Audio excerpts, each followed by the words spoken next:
Pelėsis gyvenantis namuose toli gražu ne tik estetinė problema, kaip dar daugelis nori tikėti.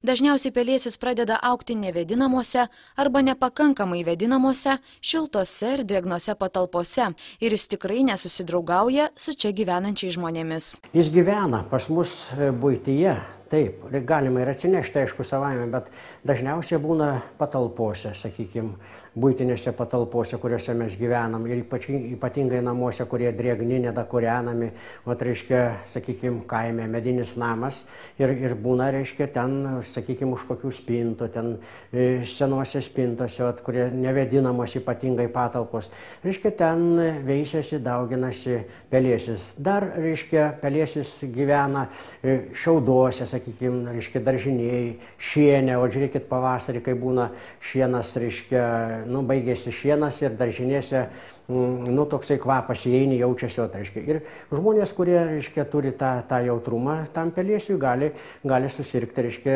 atitinkamomis lygomis.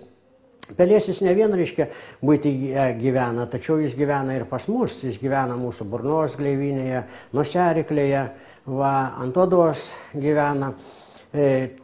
Tačiau gyvenantis burnoje mes su juo, reiškia, draugiškai sugyvenam ir, reiškia, jis mums ne parazitas, kaip sakant, bet kartais būna ir, reiškia, jis jau supyksta ant mūsų. Taip kad pelėsis yra labai paplitęs. Pelėsis dauginasi sporomis. Ir jis tos sporos, kaip pribręsta, jau po mikroskopu pamatytumėm, mes pažiūrėtumėm, tai yra ištisas kaip koksai, sakykime, kaip saulėgrąžų laukas, jos ant kotelė auga ir galvutės tokios, kaip pienių laukas, o toks panašus. Reiškia, po mikroskopu. Ir tos, reiškia, galvutės, reiškia, jos kaip pribręsta, tos sporos mikroskopinės, jos nesimato ir jos labai dulka. Žiūrėkit, jeigu ant uogienės susidėjęs koks ir papūsi, tai tiesiog tokie laksto, dulkės eina. Suprantate, prilimpa prie rankų ar prie pirštų. Tai jis dauginasi sporom ir, reiškia, patenka, reiškia, ir ore plaukia, ir kambario ore, ir lauko ore, ir taip, kad jo pilna visur. Kaip ir minėjo gydytojas, pelėsinių grybų sporų yra visur. Pelėsinio grybelio į aplinką išskiriamos sporos gali sukelti netgi labai rimtus ilgalaikius sveikatos sutrikimus. Gali sukelti alerginius susirgimus. Ir, sakykime, kaip tokia, sakykime, reiškia, alerginė sloga.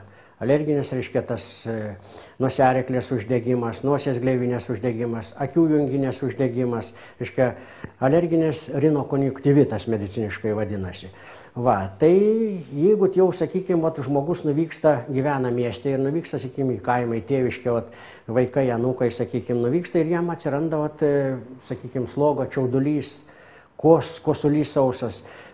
Ir jis gali sukelti tokius nemalonius dalykus, sakykime, kad, reiškia, alerginę tą slogą minėjau, reiškia, akių junginės uždegimą ir sukelia net bronchinę astmą. Reiškia, kaip vyksta, reiškia, nosies gleivinės paburkimas, akių junginės, reiškia, uždegimai, taip vystosi ir bronchose pakitimai. Kuo ilgiau kontaktuoja, kuo ilgesnė ekspozicija su tuo alergenu, sakykime, su pelėsiu grybeliais, tuo, reiškia, daugiau kaupiasi tam tikrų alerginių medžiagų organizme, tuo, reiškia, jis yra daugiau jam, reiškia, tikimybė susirgti šitą alerginę ligą. Pas mus parazituoja kelios pelėsių rūšis.